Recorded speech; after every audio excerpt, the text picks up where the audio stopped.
Hindi. Hindi ito totoo. Kahit nakapikit ang mga mata ni Mateo, parang nakatatak pa rin sa isipan niya ang mukha ni Zenaida. 8 taon na. 8 taon na siyang nababalutan ng yelo, nabubuhay sa mundong pinaliligiran ng mga desisyon na gawa ng utak, hindi ng puso.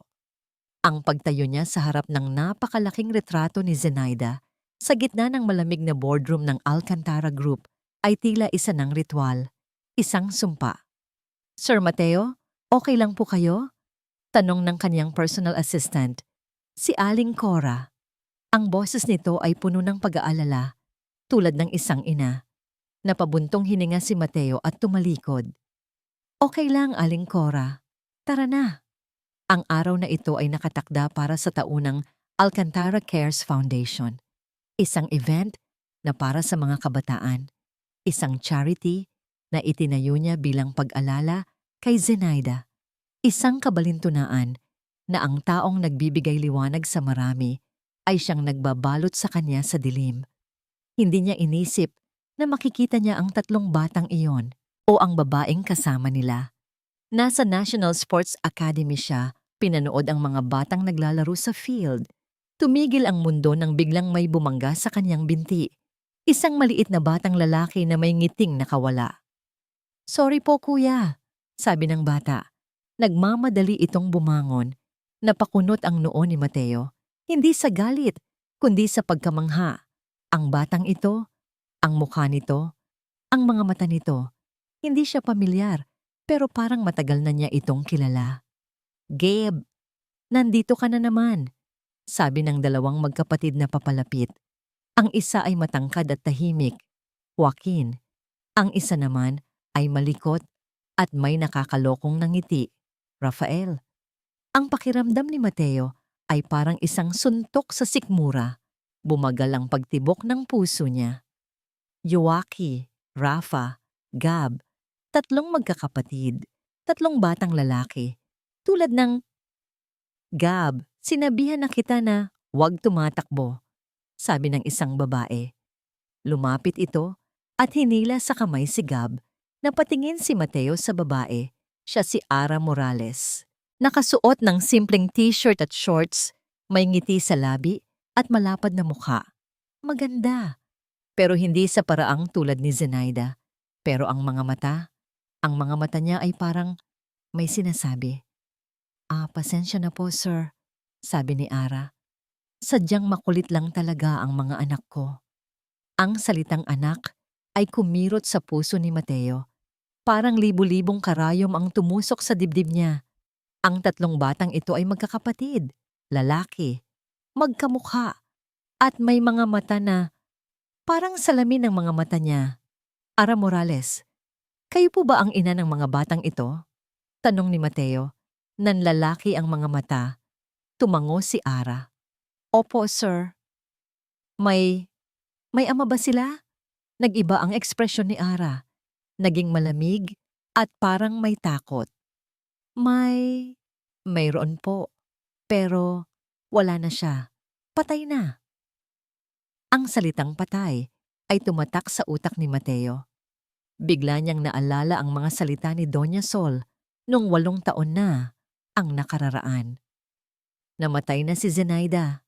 Anak, tanggapin mo na. Pero paano? Paano kung hindi siya patay? Paano kung ang 3 batang ito ay... Tumitig si Mateo sa mga mata ni Ara, puno ng pag-asa. Sino? Sino ang ama nila? Mabilis na hinila ni Ara ang mga bata at tumalikod. Pasensya na sir, pero kailangan na po naming umalis. Pero ang mga salita ni Mateo ay tumatak na sa utak ni Ara. Sino ang ama nila? Isang tanong na nagpalito sa kanya.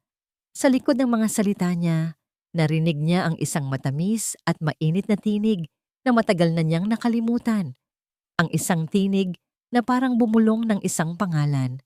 Ang isang pangalan na hindi niya matandaan. Mateo. Hindi.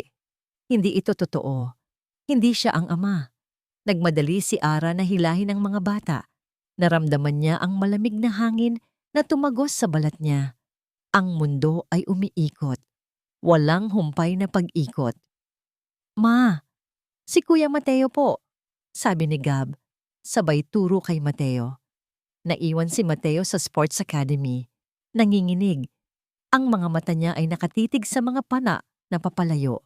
Ang mga salita ni Ara ay parang apoy na sumusunog sa kanya. Patay na ang ama nila. Paano kung patay na talaga siya? Paano kung ang mga batang ito ay... Bigla siyang naglabas ng cellphone. Nagdial siya. May ipapahanap ako sa'yo. Isang babae na nagngangalang Ara Morales at 3 anak na lalaki. Gusto ko, may report ako bukas. Lahat ng detalye. Lahat. Narinig niya ang boses ng kanyang personal assistant. Yes, Sir Mateo. Lahat po. Nasa loob na si Ara ng taxi. Ang mga mata niya ay nakatingin sa labas ng bintana. Ang mundo ay umuulan. Hindi niya alam kung ulan ba o luha. Ma, okay ka lang? Tanong ni Jockey. Oo, anak. Okay lang ako, sabi ni Ara. Pero alam niya na hindi. Hindi siya okay. Sino po yung lalaki? Tanong ni Rafa. Wala lang anak. Tara na. Uwi na tayo. Pero sa loob ng taxi, nakatingin si Ara sa labas. At sa labas ng bintana, nakita niya ang mukha ng isang lalaki. Ang mukha ng isang lalaki na may ngiti. Ang ngiting parang sa kanya. Pero hindi niya alam kung sino. Naiwan si Mateo sa Sports Academy. Ang mga mata niya ay nakatitig sa kawalan. Ang mundo niya ay gumuho na. May isang tao na pumunta sa kanya. Si Doña Sol. Anak, anong nangyayari sa'yo? Tanong ni Doña Sol. Wala lang ma, tara na. Uwi na tayo. Pero alam ni Doña Sol na hindi. Hindi siya naniniwala. Nakita niya ang tingin sa mga mata ni Mateo. Nakita niya ang pag-asa. At alam niya na ang pag-asa ay ang pinakamalaking kalaban sa kanya. Mateo, huwag mong subukang hukayin ang bangkay. Baka iba ang mamatay. Napaiyak si Mateo. Hindi dahil sa sakit, kundi dahil sa pag-asa. Ang mga alaala ng nawawala ay bumalik.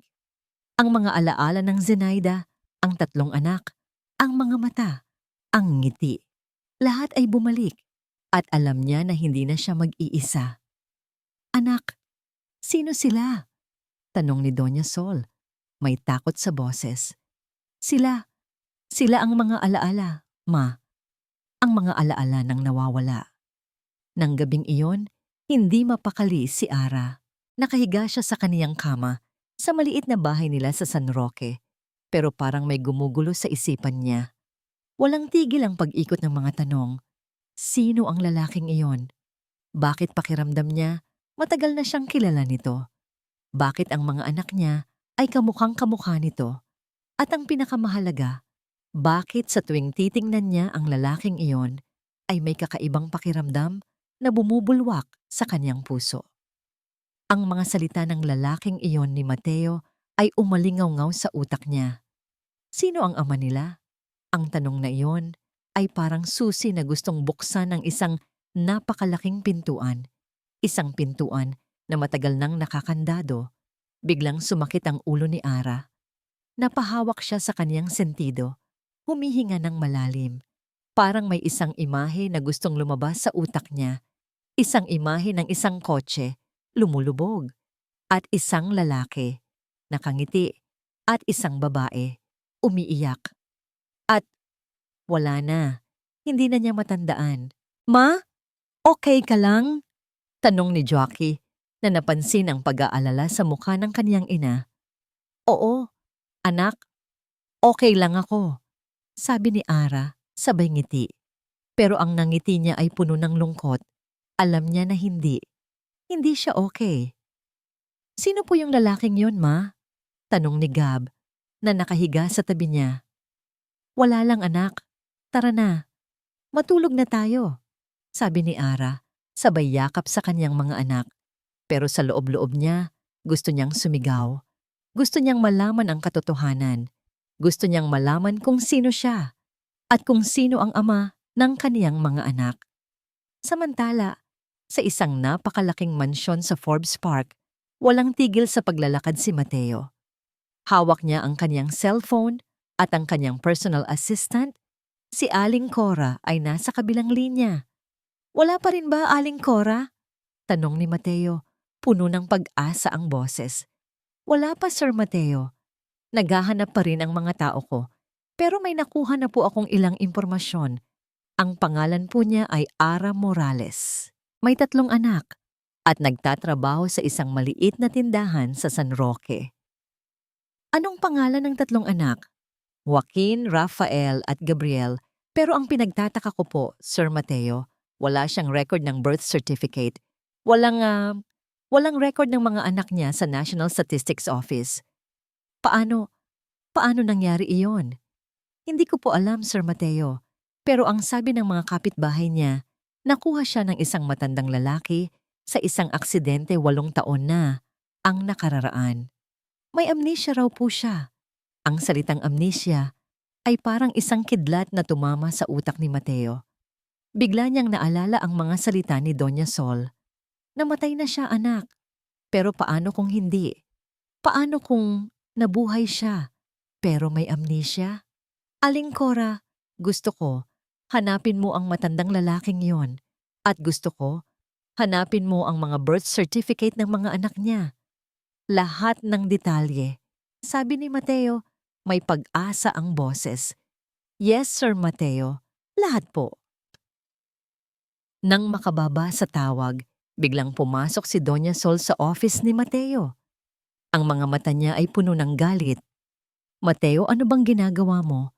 Bakit mo pinapahanap ang mga taong iyon? Hindi mo ba alam na ang mga taong iyon ay peligroso? Ma, gusto ko lang malaman ang katotohanan. Gusto ko lang malaman kung sino sila. Ang 3 bata. Parang nakita ko ang sarili ko sa kanila. Natawa si Doña Sol. Mateo, anak, huwag mong sabihin sa akin na naniniwala ka pa rin sa mga kababalaghan. 8 taon na. Patay na si Zenaida. Tanggapin mo na. Hindi, ma. Hindi siya patay. May nararamdaman ako.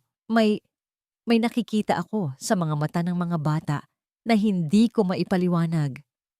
Mateo, anak, huwag mo nang hukayin ang bangkay. Baka iba ang mamatay. Baka ikaw.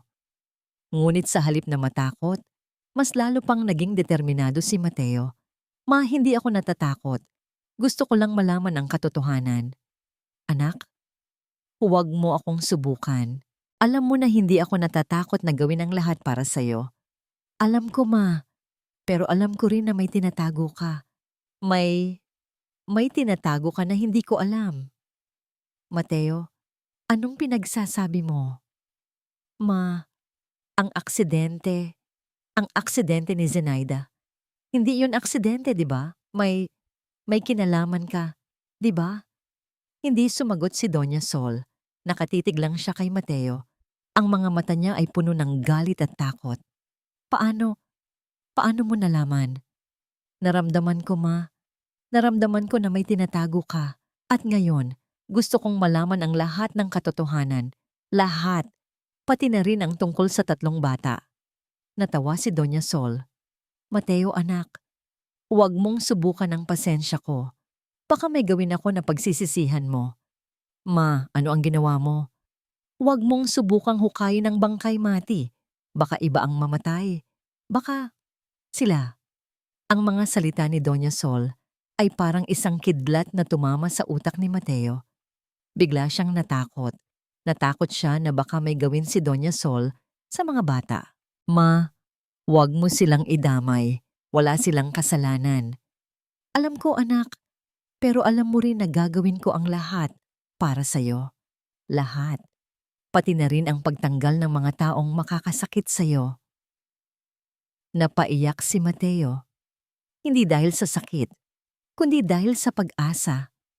Ang mga alaala ng nawawala ay bumalik. Ang mga alaala ng Zenaida, ang 3 anak, ang mga mata, ang nangiti. Lahat ay bumalik. At alam niya na hindi na siya mag-iisa. Hindi nakatulog si Mateo ng gabing iyon.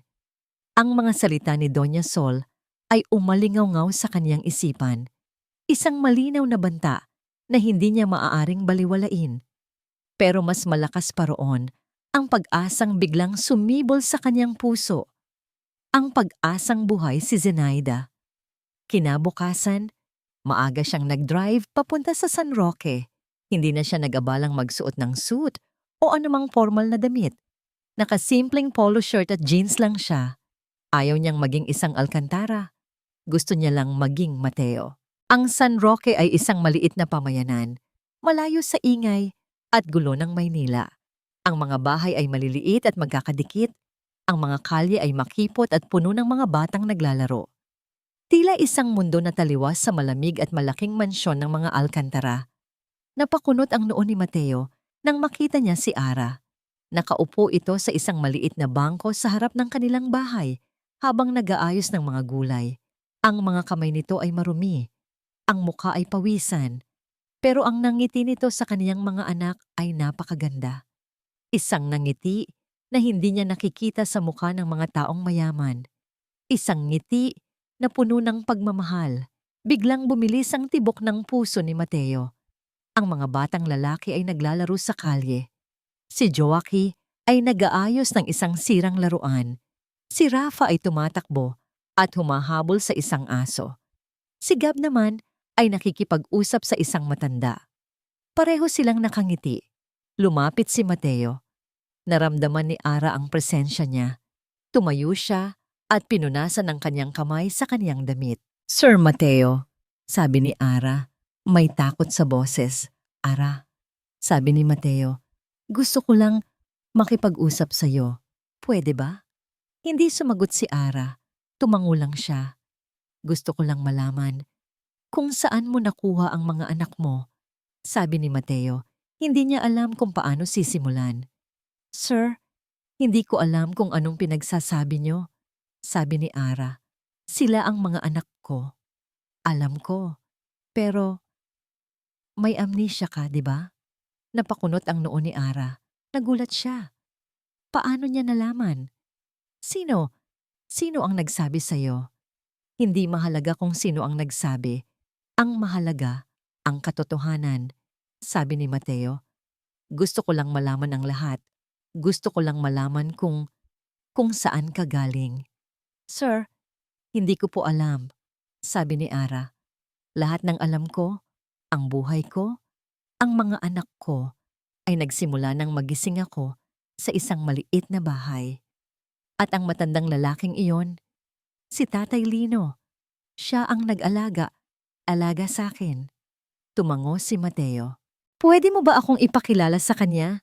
Dinala ni Ara si Mateo sa bahay ni Tatay Lino. Si Tatay Lino ay isang matandang lalaki na may maputing buhok at may kulubot sa mukha. Nakaupo siya sa isang upuan sa labas ng kanyang bahay, nagbabasa ng dyaryo. Nang makita niya si Mateo, bigla siyang tumayo.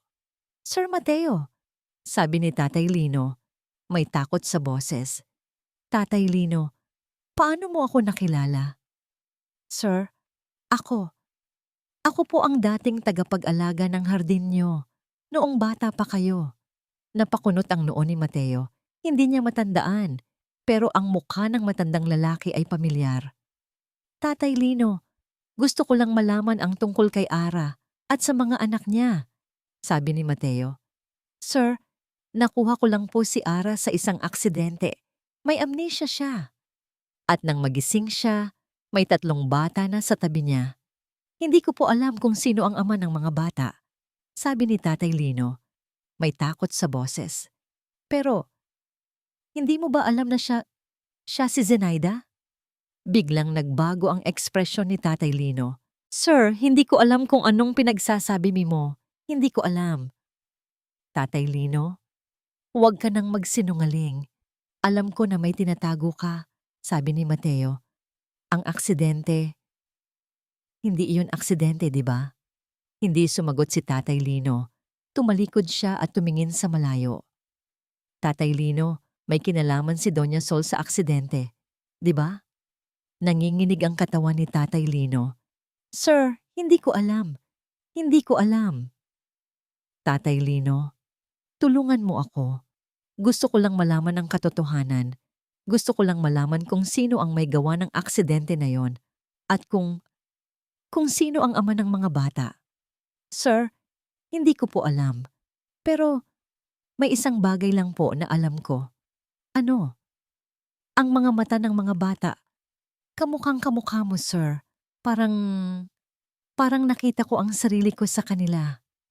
Naiyak si Mateo. Tumalikod siya at tumingin sa mga bata na naglalaro sa kalye. Ang mga mata nila ay parang mga salamin ng mga mata niya. Salamat, Tatay Lino. Salamat, sabi ni Mateo. Lumabas si Mateo sa bahay ni Tatay Lino. Nakita niya si Ara na nakatayo sa labas ng kaniyang bahay. Nakatingin siya kay Mateo.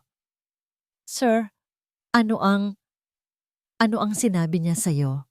Tanong ni Ara. Wala. Wala siyang sinabi, sabi ni Mateo. Pero may isang bagay lang na gusto kong malaman. May nakita ka ba sa akin na pamilyar? Napaiyak si Ara. Oo, sir. Ang mga mata niyo. Paano? Parang nakita ko na kayo dati. Sa isang panaginip. Sa isang masayang panaginip. Biglang sumakit ang ulo ni Ara. Napahawak siya sa kaniyang sentido, humihinga ng malalim. Parang may isang imahe na gustong lumabas sa utak niya. Isang imahe ng isang singsing. Isang singsing na may nakaukit na Mateo. At sa wakas, nagkaroon ng pag-asa si Mateo. Ang mga alaala ng nawawala ay bumalik. Ang mga alaala ng Zenaida, ang 3 anak, ang mga mata, ang nangiti, lahat ay bumalik. At alam niya na hindi na siya mag-iisa. Mula nang magkita sila ni Mateo, hindi na mapakali si Ara. Walang gabi na hindi siya nananaginip. Ang mga panaginip niya ay puno ng mga imahe na hindi niya maintindihan. Isang kotse na nahuhulog sa bangin, isang singsing na may nakaukit na pangalan, at isang boses na tinatawag siya sa pangalang Zenny. Sa tuwing magigising siya, naliligo siya sa pawis at ang puso niya ay parang tumatalon sa dibdib niya. Ang pakiramdam niya ay parang may gusto siyang alalahanin pero hindi niya magawa. Ma, okay ka lang? Tanong ni Gab, na napansin ang pag-aalala sa mukha ng kaniyang ina. Oo, anak. Okay lang ako, sabi ni Ara. Pero alam niya na hindi. Ang pagbisita ni Mateo ay naging regular. Dumadalaw siya sa kanila sa San Roque, nagdadala ng mga regalo para sa mga bata. Bola para kay Rafa, libro para kay Joaquin, at laruan para kay Gab. Tinutulungan niya si Ara sa pagtitinda sa tindahan at minsan ay nakikipaglaro siya sa mga bata. Anak, ang Kuya Mateo mo ay mabait. Sabi ni Ara sa mga anak niya. Magpasalamat kayo sa kanya. Opo, ma. Si Kuya Mateo po ang paborito namin. Sabi ni Gab, sabay yakap kay Mateo. Napangiti si Mateo. Ang ngiti niya ay puno ng pagmamahal at ang nangiting iyon ay kumirot sa puso ni Ara. Naramdaman niya ang isang init sa kanyang dibdib. Isang init na hindi niya naramdaman noon. Isang araw, dinala ni Mateo si Ara at ang mga bata sa isang parke. Nakaupo sila sa isang bangko at nakikipaglaro si Mateo sa mga bata. Siya ay masaya. Siya ay parang isang ama. Ara, sabi ni Mateo, gusto kong malaman ang lahat. Gusto kong malaman kung anong nangyari sa'yo. Sir, hindi ko po alam, sabi ni Ara. Lahat ng alam ko, ang buhay ko, ang mga anak ko, ay nagsimula nang magising ako sa isang maliit na bahay. Pero, may mga panaginip ka ba? Oo, sir. Marami. Panaginip na hindi ko maintindihan, sabi ni Ara. Panaginip na may kinalaman sa isang kotse at isang bangin. At ano pa? Meron din akong nakikita na isang singsing. Isang singsing na may nakaukit na pangalan. Anong pangalan? Hindi ko matandaan. Mateo, sabi ni Mateo. Napakunot ang noo ni Ara. Paano mo nalaman? Naramdaman ko lang, sabi ni Mateo. Sabay kuha ng isang maliit na kahon sa kaniyang bulsa. Binuksan niya ito at sa loob, merong isang maliit na gintong singsing na may nakaukit na Mateo.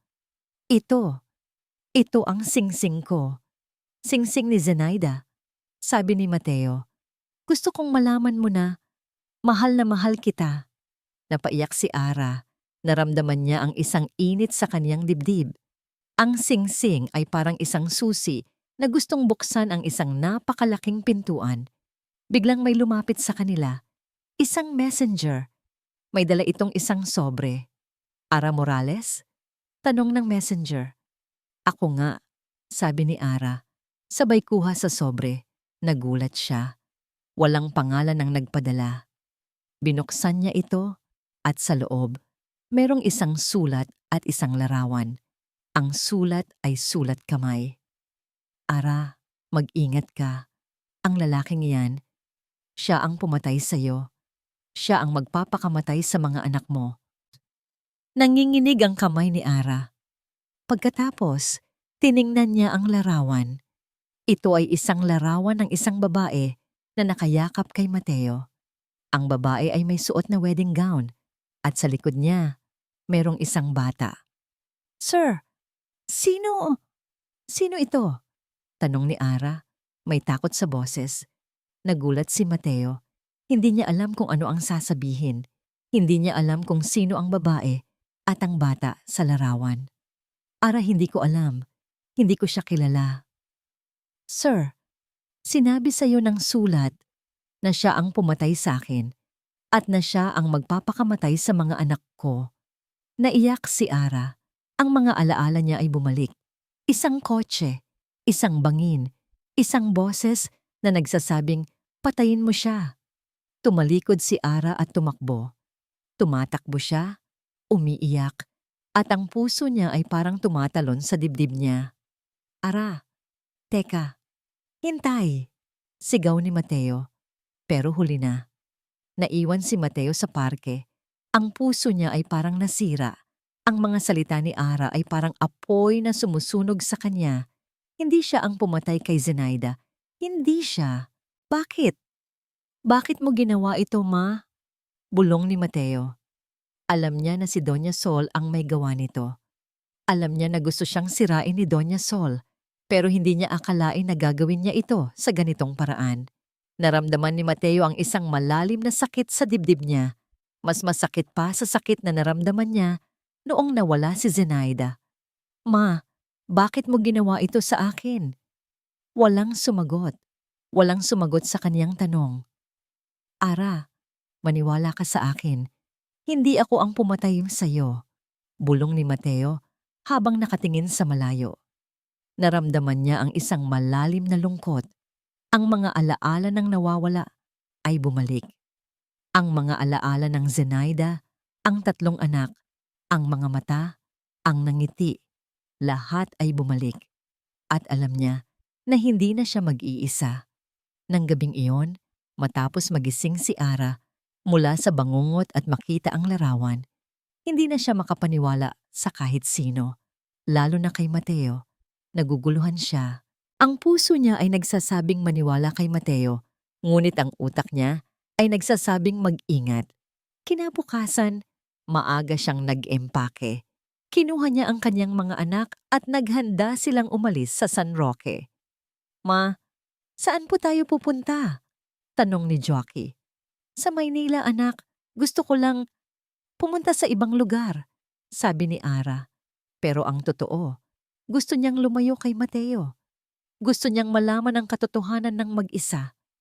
Gusto niyang malaman kung sino siya at kung ano ang nangyari sa kanya. Samantala, sa isang napakalaking mansyon sa Forbes Park, walang tigil sa paglalakad si Mateo. Ang mga salita ni Ara ay umalingaw-ngaw sa utak niya. Siya ang pumatay sa akin. Hindi ko kayo kilala. Huwag mo akong sundan. Bigla siyang naglabas ng cellphone. Nagdial siya. May ipapahanap ako sa'yo. Gusto ko, hanapin mo ang taong iyon sa larawan. At gusto ko, hanapin mo ang taong nagpadala ng sulat kay Ara. Yes, Sir Mateo. Lahat po. sabi ng kanyang personal assistant. Matapos ang tawag, pumasok si Doña Sol sa office ni Mateo. Ang mga mata niya ay puno ng galit at takot. Mateo, ano bang ginagawa mo? Bakit mo pinapahanap ang mga taong yon? Hindi mo ba alam na ang mga taong yon ay peligroso? Ma, gusto ko lang malaman ang katotohanan. Gusto ko lang malaman kung sino ang may gawa nito. Alam kong ikaw, sabi ni Mateo. May pag-asa ang boses. Mateo, anak, huwag mo akong subukan. Alam mo na hindi ako natatakot na gawin ang lahat para sa'yo. Ma, hindi ako natatakot. Gusto ko lang malaman ang katotohanan. At kung ikaw ang may gawa nito, dapat kang magbayad. Mateo, anak, huwag mong sabihin sa akin na naniniwala ka pa rin sa mga kababalaghan. 8 taon na. Patay na si Zenaida. Tanggapin mo na. Hindi, ma. Hindi siya patay. May nararamdaman ako. May nakikita ako sa mga mata ng mga bata na hindi ko maipaliwanag. Mateo, anak, huwag mo nang hukayin ang bangkay. Baka iba ang mamatay. Baka ikaw. Ngunit sa halip na matakot, mas lalo pang naging determinado si Mateo. Ma, hindi ako natatakot. Gusto ko lang malaman ang katotohanan. Anak, huwag mo akong subukan. Alam mo na hindi ako natatakot na gawin ang lahat para sa'yo. Alam ko, ma, pero alam ko rin na may tinatago ka. May tinatago ka na hindi ko alam. Mateo, anong pinagsasabi mo? Ma, ang aksidente ni Zenaida, hindi yon aksidente, di ba? May kinalaman ka, di ba? Hindi sumagot si Doña Sol. Nakatitig lang siya kay Mateo. Ang mga mata niya ay puno ng galit at takot. Paano mo nalaman? Naramdaman ko, ma. Naramdaman ko na may tinatago ka. At ngayon, gusto kong malaman ang lahat ng katotohanan. Lahat. Pati na rin ang tungkol sa 3 bata. Natawa si Doña Sol. Mateo, anak, huwag mong subukan ang pasensya ko. Baka may gawin ako na pagsisisihan mo. Ma, ano ang ginawa mo? Huwag mong subukang hukayin ang bangkay, Mati. Baka iba ang mamatay. Baka sila. Ang mga salita ni Doña Sol ay parang isang kidlat na tumama sa utak ni Mateo. Bigla siyang natakot. Natakot siya na baka may gawin si Doña Sol sa mga bata. Ma, huwag mo silang idamay. Wala silang kasalanan. Alam ko, anak. Pero alam mo rin na gagawin ko ang lahat para sa'yo. Lahat. Pati na rin ang pagtanggal ng mga taong makakasakit sa'yo. Napaiyak si Mateo. Hindi dahil sa sakit, kundi dahil sa pag-asa. Ang mga alaala ng nawawala ay bumalik. Ang mga alaala ng Zenaida, ang 3 anak, ang mga mata, ang nangiti. Lahat ay bumalik. At alam niya na hindi na siya mag-iisa. Ara, bulong ni Mateo. Maniwala ka sa akin. Hahanapin kita. At sasabihin ko sa iyo ang lahat ng katotohanan. Nang gabing iyon, matapos magising si Ara mula sa bangungot at makita ang larawan, hindi na siya makapaniwala sa kahit sino, lalo na kay Mateo. Naguguluhan siya. Ang puso niya ay nagsasabing maniwala kay Mateo. Ngunit ang utak niya ay nagsasabing mag-ingat. Kinabukasan, maaga siyang nagempake. Kinuha niya ang kanyang mga anak at naghanda silang umalis sa San Roque. Ma, saan po tayo pupunta? Tanong ni Joaquin. Sa Maynila, anak. Gusto ko lang pumunta sa ibang lugar, sabi ni Ara. Pero ang totoo, gusto niyang lumayo kay Mateo. Gusto niyang malaman ang katotohanan ng mag-isa. Gusto niyang malaman kung sino siya at kung ano ang nangyari sa kanya. Samantala, sa isang napakalaking mansyon sa Forbes Park, walang tigil sa paglalakad si Mateo. Ang mga salita ni Ara ay umalingaw-ngaw sa utak niya. Siya ang pumatay sa akin. Hindi ko kayo kilala. Huwag mo akong sundan. Bigla siyang naglabas ng cellphone. Nag-dial siya. May ipapahanap ako sa'yo. Gusto ko, Hanapin mo ang taong iyon sa larawan. At gusto ko, hanapin mo ang taong nagpadala ng sulat kay Ara. Yes, Sir Mateo. Lahat po, sabi ng kaniyang personal assistant. Matapos ang tawag, pumasok si Doña Sol sa office ni Mateo. Ang mga mata niya ay puno ng galit at takot. Mateo, ano bang ginagawa mo? Bakit mo pinapahanap ang mga taong yon? Hindi mo ba alam na ang mga taong yon ay peligroso? Ma, gusto ko lang malaman ang katotohanan. Gusto ko lang malaman kung sino ang may gawa nito. Alam kong ikaw, sabi ni Mateo. May pag-asa ang boses. Mateo anak, huwag mo akong subukan. Alam mo na hindi ako natatakot na gawin ang lahat para sa'yo. Ma, hindi ako natatakot. Gusto ko lang malaman ang katotohanan. At kung ikaw ang may gawa nito, dapat kang magbayad. Mateo anak, huwag mo nang hukayin ang bangkay. Baka iba ang mamatay. Baka ikaw. Ngunit sa halip na matakot, mas lalo pang naging determinado si Mateo. Ma, hindi ako natatakot. Gusto ko lang malaman ang katotohanan. Anak, huwag mo akong subukan. Alam mo na hindi ako natatakot na gawin ang lahat para sa'yo. Alam ko, Ma. Pero alam ko rin na may tinatago ka. May tinatago ka na hindi ko alam. Mateo, anong pinagsasabi mo? Ma, ang aksidente ni Zenaida, hindi yun aksidente, di ba? May kinalaman ka, di ba? Hindi sumagot si Doña Sol. Nakatitig lang siya kay Mateo. Ang mga mata niya ay puno ng galit at takot. Paano mo nalaman? Naramdaman ko, Ma. Naramdaman ko na may tinatago ka. At ngayon, gusto kong malaman ang lahat ng katotohanan. Lahat. Pati na rin ang tungkol sa 3 bata. Natawa si Doña Sol. Mateo anak, huwag mong subukan ang pasensya ko. Baka may gawin ako na pagsisisihan mo. Ma, ano ang ginawa mo? Huwag mong subukang hukayin ang bangkay, Mati. Baka iba ang mamatay. Baka sila. Ang mga salita ni Doña Sol ay parang isang kidlat na tumama sa utak ni Mateo. Bigla siyang natakot. Natakot siya na baka may gawin si Doña Sol sa mga bata. Ma, huwag mo silang idamay. Wala silang kasalanan. Alam ko anak, pero alam mo rin na gagawin ko ang lahat para sa'yo. Lahat. Pati na rin ang pagtanggal ng mga taong makakasakit sa'yo. Napaiyak si Mateo. Hindi dahil sa sakit, kundi dahil sa pag-asa. Ang mga alaala ng nawawala ay bumalik. Ang mga alaala ng Zenaida, ang 3 anak, ang mga mata, ang nangiti. Lahat ay bumalik. At alam niya na hindi na siya mag-iisa. Ara, bulong ni Mateo, maniwala ka sa akin. Hahanapin kita at sasabihin ko sa iyo ang lahat ng katotohanan. Hindi mapakali si Ara sa Maynila. Ang malalaking gusali, ang maingay na mga sasakyan, at ang mukha ng mga taong hindi niya kilala ay lalo lang nagpalala sa kanyang pag-aalala. Ang larawang ibinigay sa kanya ay nasa kanyang bulsa pa rin, at sa tuwing hahawakan niya ito, nanginginig siya. Ang kanyang mga anak ay hindi rin mapakali. Hindi nila maintindihan kung bakit sila umalis sa San Roque.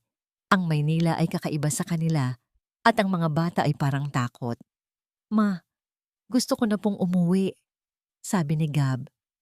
Hindi pa anak, hindi pa, sabi ni Ara. Pero alam niya na ang sinasabi niya ay hindi totoo. Gusto niya ring umuwi. Gusto niya ring bumalik sa San Roque, sa simpleng buhay niya. Nang gabing iyon, matapos matulog ang mga bata, naglakad si Ara sa labas ng hotel. Nag-iisip siya. Ang mga salita ni Mateo ay umalingaw-ngaw sa utak niya. Maniwala ka sa akin. Hahanapin kita. At sasabihin ko sa iyo ang lahat ng katotohanan. Hindi niya alam kung maniniwala siya o hindi. Ang puso niya ay nagsasabing maniwala kay Mateo. Ngunit ang utak niya ay nagsasabing mag-ingat. Biglang may tumawag sa kanyang pangalan. Ara Morales? Lumingon siya. Nakita niya si Mateo, nakatayo sa isang tabi. Ang mukha niya ay puno ng lungkot at ang mga mata niya ay parang umiiyak. Mateo, sabi ni Ara, may takot sa boses. Ara, maniwala ka sa akin. Hindi ako ang may gawa nito. Hindi ako ang nagpadala ng sulat sa'yo. Sabi ni Mateo, ang larawan. Hindi ko alam kung saan galing iyon. Hindi ko siya kilala. Mateo, paano ako maniniwala sa'yo? Ara, pumunta ka sa bahay namin. Ang bahay na tinuluyan natin dati. Bago mangyari ang aksidente. Nandoon ang lahat ng alaala natin. Nandoon ang lahat ng katotohanan. Anong ibig mong sabihin? Ara, may amnesia ka. Pero ako, hindi.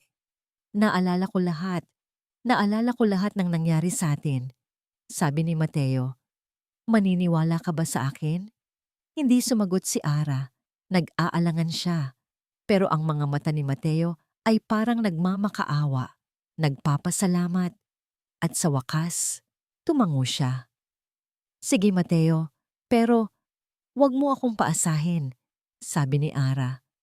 Hindi ko gagawin yon. Promise, sabi ni Mateo, sabay yakap kay Ara. Ang yakap niya ay parang mainit na kumot, at sa yakap na yon, naramdaman ni Ara ang isang kalmado na matagal na niyang hinahanap. Kinabukasan, maaga silang pumunta sa bahay ni Mateo. Ito ay isang maliit na bahay sa isang tahimik na lugar. Ang mga puno ay lunti ang lunti at ang mga bulaklak ay maganda. Sa bahay na yon, naramdaman ni Ara ang isang kakaibang pakiramdam. Parang nakita na niya ito dati. Halika Ara, sabi ni Mateo. Sabay hila sa kaniyang kamay. Dinala niya si Ara sa isang maliit na silid. Sa loob, mayroong isang libro na nakahiga sa isang lamesa. Ito ang Diary ni Zenaida, sabi ni Mateo. Nanginginig ang kamay ni Ara. Kinuha niya ang libro at binuksan niya ito. Sa loob, mayroong mga larawan ng isang babae na nakayakap kay Mateo. Ang babae ay si Ara. Ang mga salita ay sulat kamay ni Ara. Hindi ko maintindihan, sabi ni Ara. Ara, ikaw si Zenaida. Ikaw ang asawa ko, sabi ni Mateo. At ang mga bata, sila ang mga anak natin. Napaiyak si Ara. Ang mga alaala niya ay bumalik. Isang kotse, isang bangin, isang boses na nagsasabing patayin mo siya. At isang lalaki na may ngiti. Si Mateo. Bigla siyang naglabas ng cellphone. Tumawag siya sa isang number. Ma, gusto ko lang sabihin sa iyo na masaya ako, na nahanap ko na ang sarili ko, sabi ni Ara. Nang marinig ni Doña Sol ang mga salita ni Ara, nagalit siya. Nagalit siya na hindi niya nakontrol si Ara. Nagalit siya na hindi niya nakontrol si Mateo. Bigla siyang nagdial sa isang number. Kailangan ko kayong magmadali. Magdala kayo ng isang tao na magpapanggap na asawa ni Ara. At kailangan kong magpadala ng isang larawan na magpapagulo sa isipan ni Ara, sabi ni Doña Sol. Yes, ma'am, sabi ng kanyang personal assistant. Matapos ang tawag, pumasok si Doña Sol sa office ni Mateo. Ang mga mata niya ay puno ng galit at takot. Mateo, ano bang ginagawa mo? Bakit mo pinapahanap ang mga taong yon? Hindi mo ba alam na ang mga taong yon ay peligroso? Ma, gusto ko lang malaman ang katotohanan. Gusto ko lang malaman kung sino ang may gawa nito. Alam kong ikaw, sabi ni Mateo, may pag-asa ang boses. Mateo anak, wag mo akong subukan. Alam mo na hindi ako natatakot na gawin ang lahat para sa'yo. Hindi ako natatakot. Gusto ko lang malaman ang katotohanan. At kung ikaw ang may gawa nito, dapat kang magbayad. Mateo anak, wag mo nang hukayin ang bangkay. Baka iba ang mamatay. Baka ikaw. Ngunit sa halip na matakot, mas lalo pang naging determinado si Mateo. Ma, hindi ako natatakot. Gusto ko lang malaman ang katotohanan. Anak, Huwag mo akong subukan. Alam mo na hindi ako natatakot na gawin ang lahat para sa'yo.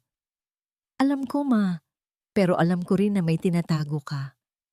May, may tinatago ka na hindi ko alam. Mateo, anong pinagsasabi mo? Ma, ang aksidente. Ang aksidente ni Zenaida. Hindi yun aksidente, di ba?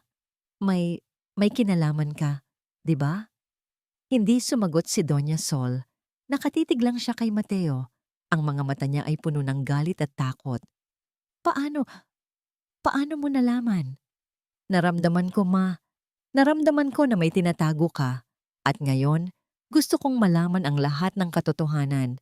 Lahat. Pati na rin ang tungkol sa 3 bata. Natawa si Doña Sol.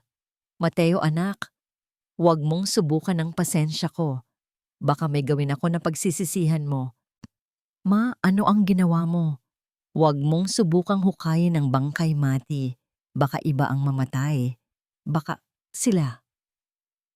Ang mga salita ni Doña Sol ay parang isang kidlat na tumama sa utak ni Mateo. Bigla siyang natakot. Natakot siya na baka may gawin si Doña Sol sa mga bata. Ma, huwag mo silang idamay. Wala silang kasalanan. Alam ko, anak. Pero alam mo rin na gagawin ko ang lahat para sa'yo. Lahat. Pati na rin ang pagtanggal ng mga taong makakasakit sa'yo. Napaiyak si Mateo. Hindi dahil sa sakit, kundi dahil sa pag-asa. Ang mga alaala ng nawawala ay bumalik. Ang mga alaala ng Zenaida, ang 3 anak, ang mga mata, ang ngiti, lahat ay bumalik. At alam niya na hindi na siya mag-iisa. Ara, bulong ni Mateo, maniwala ka sa akin. Hahanapin kita at sasabihin ko sa iyo ang lahat ng katotohanan. Nang gabing iyon, matapos magkita sila ni Ara, umuwi si Mateo sa kaniyang mansyon na may bagong pag-asa sa kaniyang puso. Nais niyang ipaliwanag ang lahat kay Ara, ngunit hindi niya magawa. Kaya't kinailangan niyang gawin ang lahat para mahanap ang taong nasa larawan at malaman kung ano ang kaniyang koneksyon kay Ara. Kinabukasan, maaga siyang nag-empe. Kinuha niya ang kanyang mga anak at naghanda silang umalis sa San Roque. Masaan po tayo pupunta? Tanong ni Joaquin. Sa Maynila, anak. Gusto ko lang pumunta sa ibang lugar, sabi ni Ara.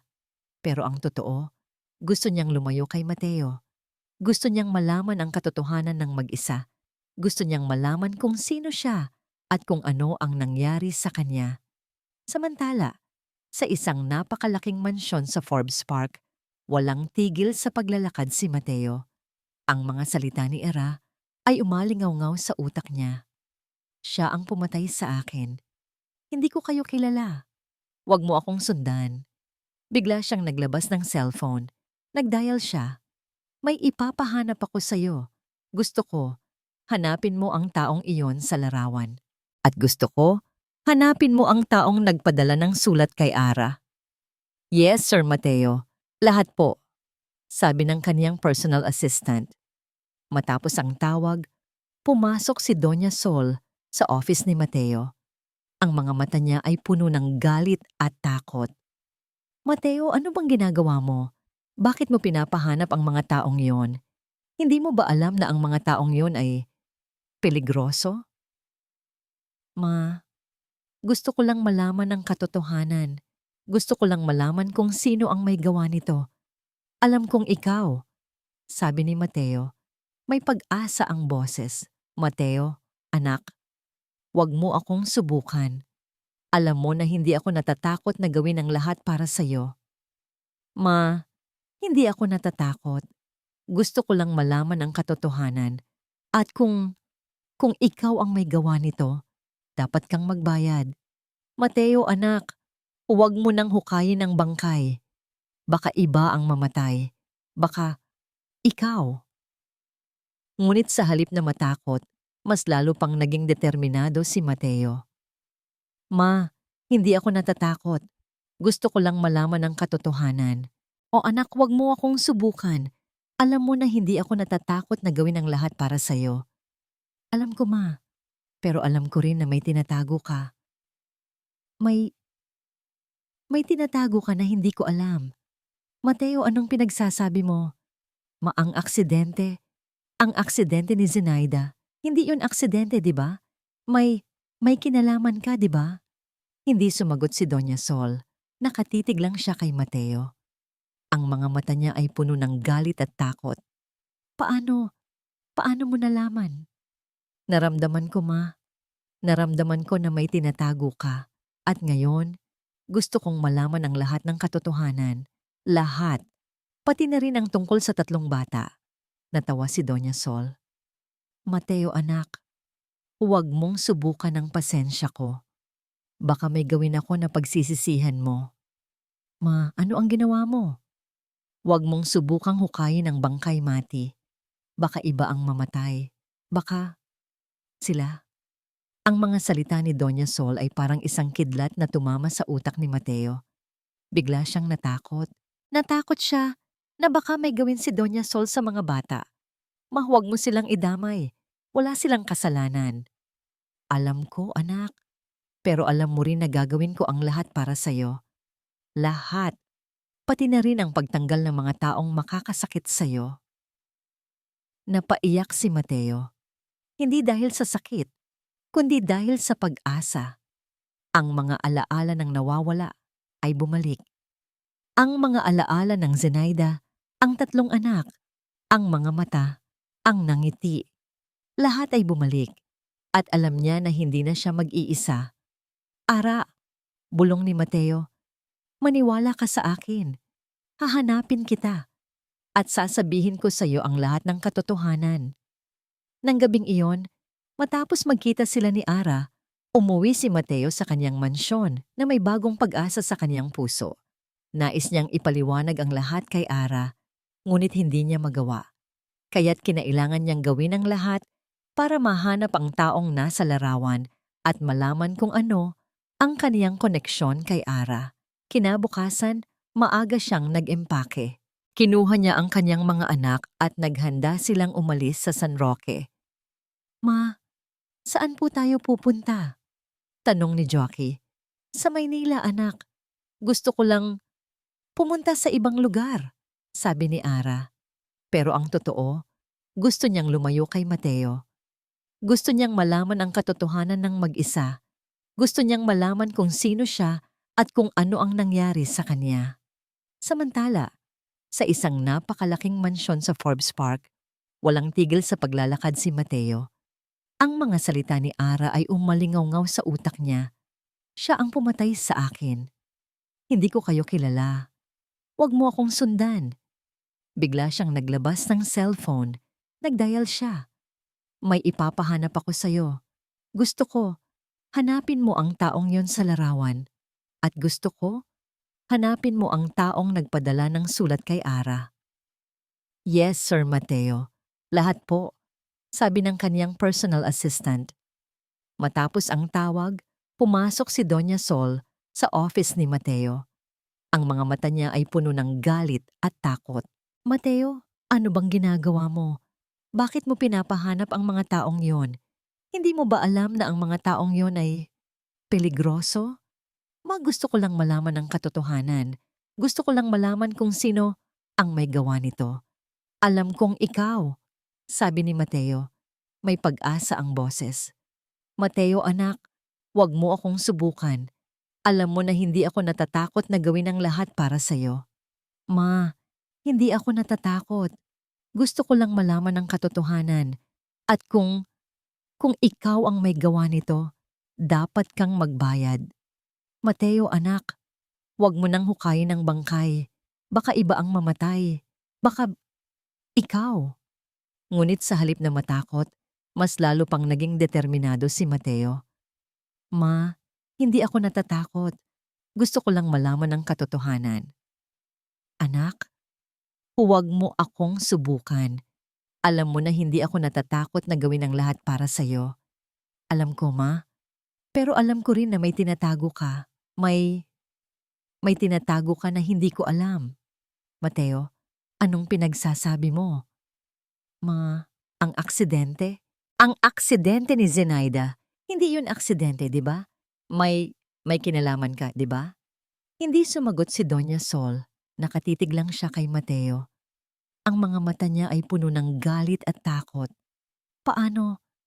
Paano mo nalaman? Naramdaman ko, ma. Naramdaman ko na may tinatago ka. At ngayon, gusto kong malaman ang lahat ng katotohanan. Lahat. Pati na rin ang tungkol sa 3 bata. Natawa si Doña Sol. Mateo, anak, huwag mong subukan ang pasensya ko. Baka may gawin ako na pagsisisihan mo. Ma, ano ang ginawa mo? Huwag mong subukang hukayin ang bangkay, Mati. Baka iba ang mamatay. Baka sila.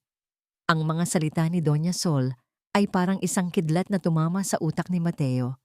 Bigla siyang natakot. Natakot siya na baka may gawin si Doña Sol sa mga bata. Ma, huwag mo silang idamay. Wala silang kasalanan. Alam ko, anak. Pero alam mo rin na gagawin ko ang lahat para sa'yo. Lahat. Pati na rin ang pagtanggal ng mga taong makakasakit sa'yo. Napaiyak si Mateo. Hindi dahil sa sakit, kundi dahil sa pag-asa. Ang mga alaala ng nawawala ay bumalik. Ang mga alaala ng Zenaida, ang 3 anak, ang mga mata, ang ngiti. Lahat ay bumalik. At alam niya na hindi na siya mag-iisa. Ara, bulong ni Mateo. Maniwala ka sa akin. Hahanapin kita at sasabihin ko sa iyo ang lahat ng katotohanan. Ang sakit. Ang sakit na naramdaman ni Ara sa ulo ay parang libu-libong karayom na tumutusok sa kanya. Ang mga imahe ay nagbabalik. Mabilis. Isang kotse, isang bangin, ang boses ni Doña Sol. Patayin mo siya. Pero mas malinaw pa sa lahat ay ang mukha ni Mateo. Nakangiti. Mahal na mahal siya. Ang mga mata niya. Ang mga mata niya ay puno ng pag-ibig. Ang mga mata niya ay parang nakita na niya dati. Ara, anak! Sabi ng boses ni Tatay Lino. Nagising si Ara sa isang ospital. Ang mga mata niya ay nakatingin sa kisame. Ang mga doktor ay nagpapaliwanag ng lahat. Ara, naaksidente ka. Pero, okay ka na. Nakahinga ka na. Sabi ng doktor. Napaiyak si Ara. Ang mga alaala niya ay bumalik. Lahat ng alaala niya. Ang aksidente. Ang pagtataksil ni Doña Sol. Ang pagmamahal ni Mateo. Lahat. Si Mateo, sabi ni Ara. May takot sa boses. Huwag kang mag-alala, Ara. Okay lang siya. Nasa labas lang siya. Naghihintay sa'yo, sabi ng doktor. Biglang pumasok si Mateo sa silid. Ang mukha niya ay puno ng pag-aalala. Ara, okay ka lang ba? Tanong ni Mateo. Sabay yakap kay Ara. Mateo, sabi ni Ara. Sabay yakap din sa kanya. Ang yakap niya ay puno ng pagmamahal. Alam ko na ang lahat, Mateo. Ang aksidente. Ang mga bata. Ang lahat. Sabi ni Ara. Sabay yakap sa kanya. Napaiyak si Mateo. Hindi dahil sa sakit, kundi dahil sa pag-asa. Ang mga alaala ng nawawala ay bumalik. Ang mga alaala ng Zenaida, ang 3 anak, ang mga mata, ang ngiti, lahat ay bumalik. At alam niya na hindi na siya mag-iisa. Ara, hindi ko alam kung paano ka babayaran sa lahat ng nangyari, sabi ni Mateo. Pero gusto kong malaman mo na mahal kita. Alam ko, Mateo. Alam ko, sabi ni Ara. Sabay ngiti. Biglang pumasok si Doña Sol sa silid. Ang mukha niya ay puno ng galit at takot. Mateo, ano bang ginagawa mo? Bakit mo pinapahanap ang mga taong yon? Hindi mo ba alam na ang mga taong yon ay peligroso? Ma, gusto ko lang malaman ang katotohanan. Gusto ko lang malaman kung sino ang may gawa nito. Alam kong ikaw, sabi ni Mateo. May pag-asa ang boses. Mateo, anak, huwag mo akong subukan. Alam mo na hindi ako natatakot na gawin ang lahat para sa'yo. Ma, hindi ako natatakot. Gusto ko lang malaman ang katotohanan. At kung ikaw ang may gawa nito, dapat kang magbayad.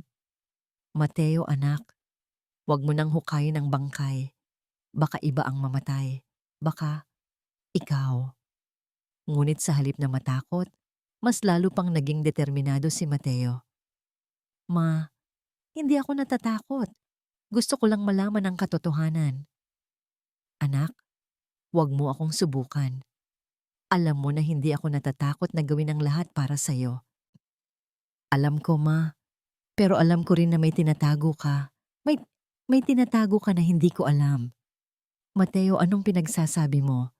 Ma, ang aksidente ni Zenaida, hindi iyon aksidente, di ba? May kinalaman ka, di ba? Hindi sumagot si Doña Sol. Nakatitig lang siya kay Mateo. Ang mga mata niya ay puno ng galit at takot. Paano? Paano mo nalaman? Naramdaman ko, Ma. Naramdaman ko na may tinatago ka. At ngayon, gusto kong malaman ang lahat ng katotohanan. Lahat. Pati na rin ang tungkol sa 3 bata. Natawa si Doña Sol. Mateo, anak, huwag mong subukan ang pasensya ko. Baka may gawin ako na pagsisisihan mo. Ma, ano ang ginawa mo? Huwag mong subukang hukayin ang bangkay, Mati. Baka iba ang mamatay. Baka sila. Ang mga salita ni Doña Sol ay parang isang kidlat na tumama sa utak ni Mateo. Bigla siyang natakot. Natakot siya na baka may gawin si Doña Sol sa mga bata. Ma, huwag mo silang idamay. Wala silang kasalanan. Alam ko, anak, pero alam mo rin na gagawin ko ang lahat para sa'yo. Lahat. Pati na rin ang pagtanggal ng mga taong makakasakit sa'yo. Napaiyak si Mateo. Hindi dahil sa sakit, kundi dahil sa pag-asa. Ang mga alaala ng nawawala ay bumalik. Ang mga alaala ng Zenaida, ang 3 anak, ang mga mata, ang ngiti. Lahat ay bumalik. At alam niya na hindi na siya mag-iisa. Ara, bulong ni Mateo, maniwala ka sa akin. Hahanapin kita at sasabihin ko sa iyo ang lahat ng katotohanan. Nang magkamalay si Ara, ang unang taong nakita niya ay si Mateo. Ang mukha nito ay puno ng pag-aalala. Ang mga kamay nito ay hawak ang kaniyang kamay. Ang mga mata nito ay puno ng pagmamahal. At sa wakas, nagkaroon ng kapayapaan ang puso ni Ara. Hindi na siya nag-alinlangan. Alam niya na ang lalaking ito ay ang kaniyang asawa. Ang lalaking ito ay ang ama ng kaniyang mga anak. Ang lalaking ito ay ang kaniyang tahanan. Mateo, sabi ni Ara, may luha sa kaniyang mga mata. Ara, sabi ni Mateo, sabay yakap sa kanya. Ang yakap niya ay parang mainit na kumot. At sa yakap na yon, naramdaman ni Ara ang isang kalmado na matagal na niyang hinahanap. Paano ako naligtas? Tanong ni Ara. Hindi ko alam.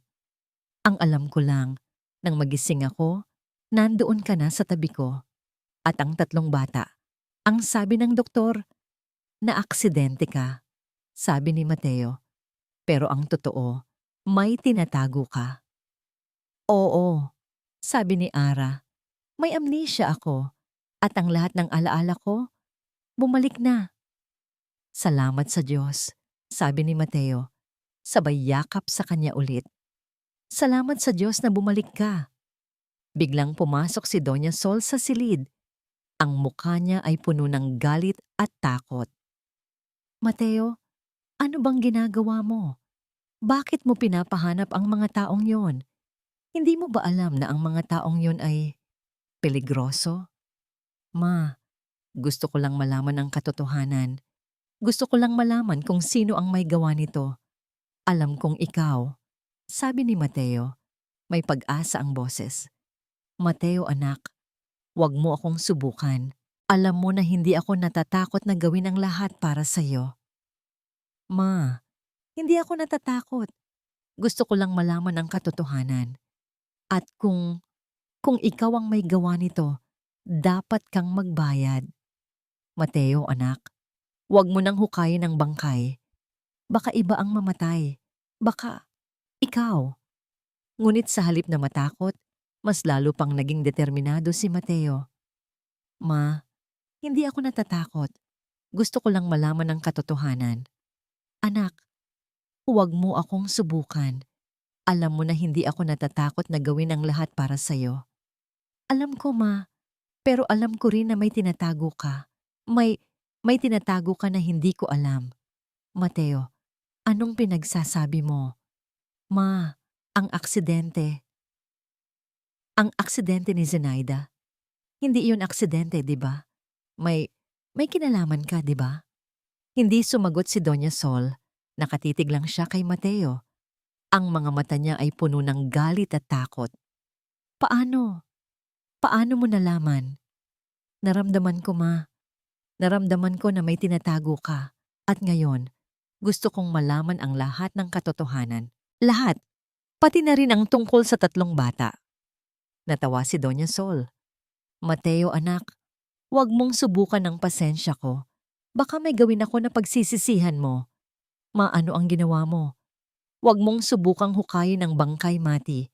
Baka iba ang mamatay. Baka sila. Ang mga salita ni Doña Sol ay parang isang kidlat na tumama sa utak ni Mateo. Bigla siyang natakot. Natakot siya na baka may gawin si Doña Sol sa mga bata.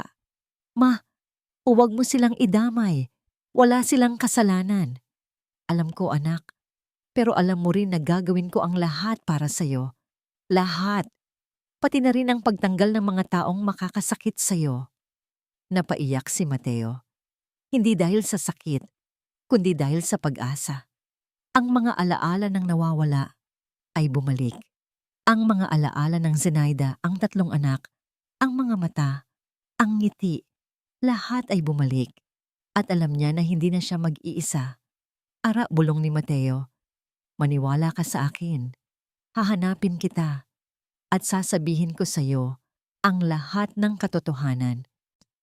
Nang magkamalay si Ara, ang unang taong nakita niya ay si Mateo. Ang mukha nito ay puno ng pag-aalala. Ang mga kamay nito ay hawak ang kaniyang kamay. Ang mga mata nito ay puno ng pagmamahal. At sa wakas, nagkaroon ng kapayapaan ng puso ni Ara. Hindi na siya nag-alinlangan. Alam niya na ang lalaking ito ay ang kaniyang asawa. Ang lalaking ito ay ang ama ng kaniyang mga anak. Ang lalaking ito ay ang kaniyang tahanan.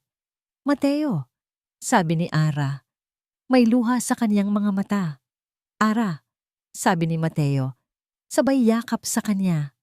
Ang yakap niya ay parang mainit na kumot.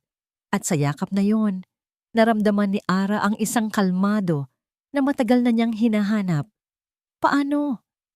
Paano ako naligtas? Tanong ni Ara. Hindi ko alam. Ang alam ko lang, nang magising ako, nandoon ka na sa tabi ko. At ang 3 bata, ang sabi ng doktor, na aksidente ka, sabi ni Mateo. Pero ang totoo, may tinatago ka. Oo, sabi ni Ara, may amnesia ako. At ang lahat ng alaala ko, bumalik na. Salamat sa Diyos, sabi ni Mateo. Sabay yakap sa kanya ulit. Salamat sa Diyos na bumalik ka. Biglang pumasok si Doña Sol sa silid.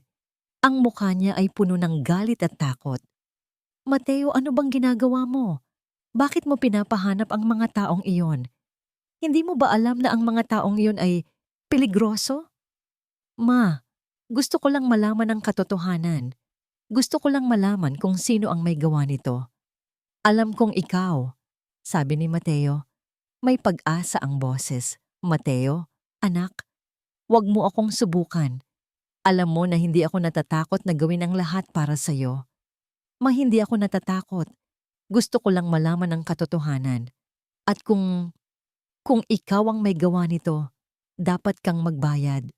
Mateo, anak, huwag mo nang hukayin ang bangkay. Baka iba ang mamatay. Baka ikaw. Ngunit sa halip na matakot, mas lalo pang naging determinado si Mateo. Ma, hindi ako natatakot. Gusto ko lang malaman ang katotohanan. Anak, huwag mo akong subukan. Alam mo na hindi ako natatakot na gawin ang lahat para sa'yo. Alam ko, Ma. Pero alam ko rin na may tinatago ka. May tinatago ka na hindi ko alam. Mateo, anong pinagsasabi mo? Ma, ang aksidente. Ang aksidente ni Zenaida. Hindi yun aksidente, di ba? May kinalaman ka, di ba? Hindi sumagot si Doña Sol. Nakatitig lang siya kay Mateo. Ang mga mata niya ay puno ng galit at takot. Paano? Paano mo nalaman? Naramdaman ko, Ma. Naramdaman ko na may tinatago ka. At ngayon, gusto kong malaman ang lahat ng katotohanan. Lahat. Pati na rin ang tungkol sa 3 bata. Natawa si Doña Sol. Mateo, anak. Huwag mong subukan ang pasensya ko. Baka may gawin ako na pagsisisihan mo. Ma, ano ang ginawa mo? Huwag mong subukang hukayin ang bangkay, Mati. Baka iba ang mamatay. Baka sila. Ang mga salita ni Doña Sol ay parang isang kidlat na tumama sa utak ni Mateo. Bigla siyang natakot. Natakot siya na baka may gawin si Doña Sol sa mga bata. Ma, huwag mo silang idamay. Wala silang kasalanan. Alam ko, anak. Pero alam mo rin na gagawin ko ang lahat para sa'yo. Lahat. Pati na rin ang pagtanggal ng mga taong makakasakit sa'yo. Napaiyak si Mateo. Hindi dahil sa sakit, kundi dahil sa pag-asa. Ang mga alaala ng nawawala ay bumalik. Ang mga alaala ng Zenaida, ang 3 anak, ang mga mata, ang nangngiti. Lahat ay bumalik. At alam niya na hindi na siya mag-iisa. Ara, bulong ni Mateo, maniwala ka sa akin. Hahanapin kita. At sasabihin ko sa iyo ang lahat ng katotohanan. At dito nagtatapos ang kwento ni na Mateo at Ara. Isang taos-pusong pasasalamat sa inyong lahat na naging bahagi ng paglalakbay na ito. Mula sa simula hanggang sa dulo, ang inyong pagtanggap at pagmamahal sa kwentong ito ang nagbigay buhay sa bawat pahina at bawat salita. Hindi ko inaasahan ang mainit na pagtanggap na ipinakita ninyo at para sa akin, kayo ang pinakamahalagang bahagi ng paglalakbay na ito. Ang pagsulat ng kwentong ito ay isang karanasan na hinding-hindi ko makakalimutan. Sa bawat kabanata, kasama ko kayong tumawa, umiyak, nagalit, at umasa. Sa bawat karakter, naramdaman ko ang kanilang sakit, kaligayahan, at pag-asa.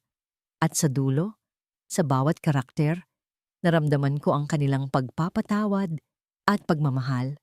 Ito ay isang kwento ng pag-ibig, hindi lamang sa pagitan ng 2 tao, kundi pati na rin sa pagitan ng pamilya at sarili.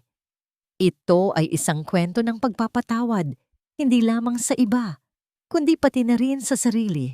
At ito ay isang kwento ng pag-asa na sa kabila ng lahat ng sakit at pagsubok, ang pag-ibig ay laging mananaig.